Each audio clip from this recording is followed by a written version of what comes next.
సుమారుగా ఒక 16,000 ఉద్యోగాలైతే పోస్టులు ఉన్నాయండి.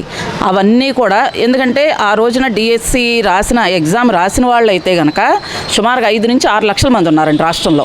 వచ్చిన ఉద్యోగాలేమో 16,000 ఉద్యోగాలండి. అందులో ఎంతమందికని అన్ని ఉద్యోగాలు సర్దుతారండి ఏ గవర్నమెంట్ అయినా సరే. మీరు ఇచ్చారు కదండి అప్పుడు వాలంటరీ పోస్టులు, ఏది డిగ్రీలు, బీటెక్లు, బీకామ్లు చదువుకున్న వాళ్ళకి 5,000 రూపాయలు చేతిలో పెట్టి వాలంటరీ పోస్టులు ఇచ్చారు. అలా ఇచ్చే విధానం కాదు కదండి. సచివాలయం వ్యవస్థను పెట్టారు. సచివాలయం వ్యవస్థను పెట్టి ఏం చేశారండి, వాలంటీర్లతో మీకు కావలసినదంతా వాళ్ళతోటి ప్రజల దగ్గర పని చేయించుకున్నారు మీరు వాళ్ళది. అంతేగాని పార్టీ పని చేయించుకున్నారు తప్ప గవర్నమెంట్కి కానీ లేదంటే ప్రజలకు కానీ వాళ్ళతో పని చేయించలేదు. కానీ లోకేష్ గారి విధానం కానీ చంద్రబాబు నాయుడు గారి విధానం కానీ టీడీపీ పార్టీ విధానం కానీ అది కాదండి.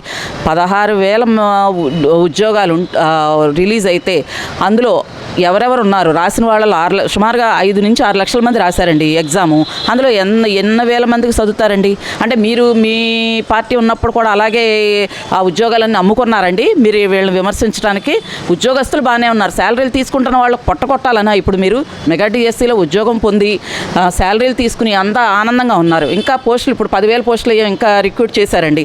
అవన్నీ కూడా ఎవరైతే అర్హులు ఉన్నారు, వికలాంగులు ఎవరున్నారు, అవసరమైన వాళ్ళు ఎవరున్నారు, మెరిట్ వాళ్ళు ఎవరున్నారు, మీకు ఎవరన్నా మెరిట్ వాళ్ళు తెలిసి మాకు ఈ అన్యాయం జరిగింది అన్నారనుకోండి, వాళ్ళకి ప్రజలకి మీరు మంచిదే చేయదలుచుకుంటే కనుక వాళ్ళకు సలహా ఇవ్వండి.